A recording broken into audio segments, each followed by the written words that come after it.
Sean bienvenidos al segundo segmento de Investigadores en Acción. En esta ocasión les presentaremos los capítulos 4, 5 y 6 del libro de metodología de la investigación, las rutas cuantitativas, cualitativas y mixtas, del autor Roberto Hernández Ampieri.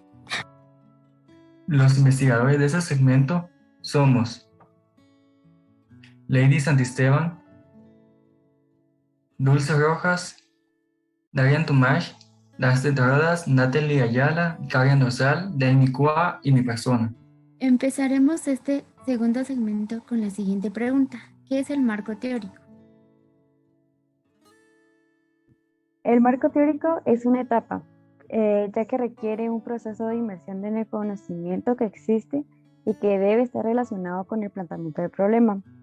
El marco teórico también es un producto, ya que a su vez es parte de un proyecto mayor y es el reporte y el informe de la investigación.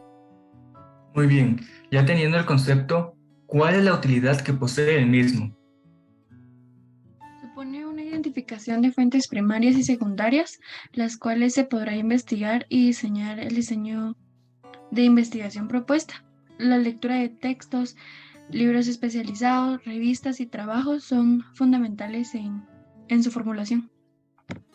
Ahora bien, ¿qué fase comprende la elaboración del marco teórico? Al ser una pregunta que abarca mucho, podrían ambas responder. Claro, el marco teórico comprende las siguientes fases. La primera es la detección y la obtención de la literatura pertinente que está de acuerdo al planteamiento del problema. Luego tenemos la revisión analítica y selectiva de la literatura. Luego tenemos la evaluación del panorama que nos revela la revisión de la literatura. Y luego tenemos la organización y estructuración de la literatura.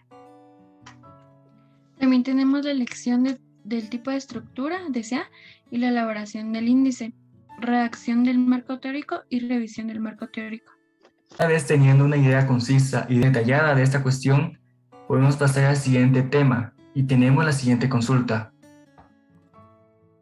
¿Por qué es tan importante realizar un proceso de alcance en la investigación? Esto es importante porque permite ver hasta dónde podemos llegar en el proceso de investigación de los conocimientos, y para ello el investigador debe tomar en cuenta dos factores importantes. El número uno, el conocimiento al cual del problema de investigación que nos revele la revisión de la literatura, y el número dos, el propósito que el investigador haya definido para poder establecer qué tipo de alcance aplicará, dentro de los cuales encontramos cuatro. Yo voy a explicar dos: el exploratorio, que tiene como propósito familiarizarse con un planteamiento desconocido o poco estudiado o novedoso, realizando un estudio más profundo.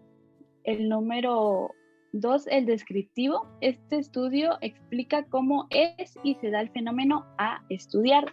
Uno de los ejemplos es cuando hacen un censo nacional o cuando una universidad o colegio quiere comprobar el avance de los maestros y pide una encuesta hacia los alumnos. El tercero sería el correlacional, que busca determinar cómo se relaciona o vinculan diversos hechos, fenómenos, conceptos, variables o características entre sí, o también si no se relacionan. Un ejemplo de ello puede ser en un salón de clases. Se puede establecer, por ejemplo, la investigación tanto hacia el QI del grupo de estudiantes como también la forma de nutrición que cada uno de ellos conlleva. Otro de los alcances que se tiene dentro de la investigación, que sería el cuarto, es el explicativo, que encuentra las razones del por qué se genera el fenómeno o establece las relaciones causales, a qué se deben estos fenómenos, cómo fue que surgieron, por qué surgieron. Un ejemplo de ello podría ser por qué se da lo que es la contaminación ambiental. Entonces buscamos en específico cuáles fueron esos efectos y las causas que generó todo este problema. De acuerdo a estos alcances, ¿algunos de ellos tienen mayor validez dentro del proceso de investigación cuantitativa? No, todos son válidos y tienen la misma importancia, lo que nos permite estudiar el fenómeno de diferentes perspectivas y de acuerdo a lo que necesitamos conocer. Tomando lo visto anteriormente, cada uno de los alcances que se pueden aplicar en una investigación son importantes, de acuerdo al enfoque que le quiere dar a la investigación. Pero, ¿se puede aplicar más de alguno de estos alcances? Sí, se puede aplicar 2, 3 o 4, incluso los 4 alcances a la vez. Sería muy complejo.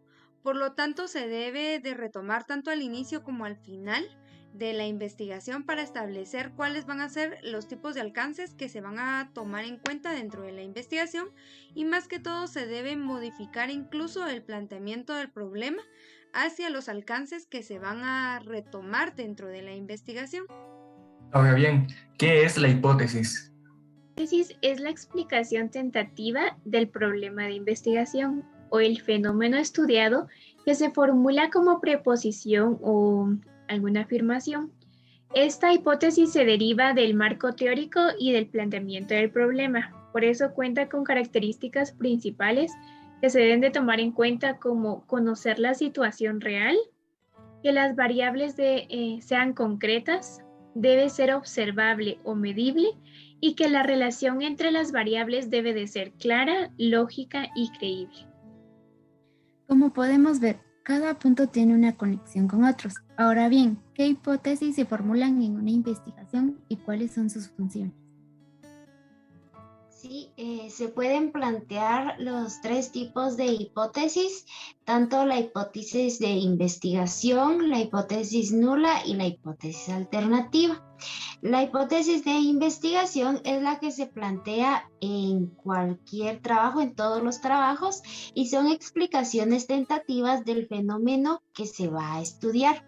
La hipótesis nula sirve para refutar o para negar la hipótesis de investigación, y por último la hipótesis alternativa, que sirve para indicar las posibles opciones de resultados ante la hipótesis de investigación y la hipótesis nula.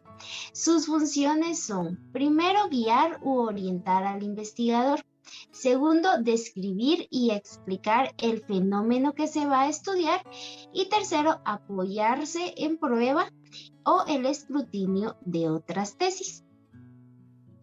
Muy bien, ¿y cómo se definen las variables de la hipótesis? Bueno, para definir las variables, primero hay que determinar y asegurarse que las variables que se van a estudiar sí se pueden definir, que pueden ser observadas por el investigador y asimismo que pueden ser evaluadas. También se tiene que asegurar que se pueden contextualizar, ya que de esta manera se podrá comparar los resultados que obtengamos en nuestra investigación con lo de otros estudios. Muy bien, sin duda alguna, estos capítulos nos expanden la información que teníamos en el segmento pasado y completan lo dicho. Debemos de tener una idea concisa y detallada de lo que tenemos en mente para nuestra idea de investigación, así como también contar con un conocimiento amplio del mismo y plasmarlo en el documento, ya que esto nos ayuda a un desenvolvimiento más detallado. Y yendo al punto de lo que tenemos en mente, tengan en cuenta que la hipótesis es un punto fundamental en nuestra investigación, puesto que, como ya se había mencionado, nos guían y apoyan a la expansión del fenómeno que estamos investigando. Esto ha sido todo en este segundo segmento. Agradecemos su tiempo y atención. Los esperamos gustosamente en el próximo segmento. Gracias.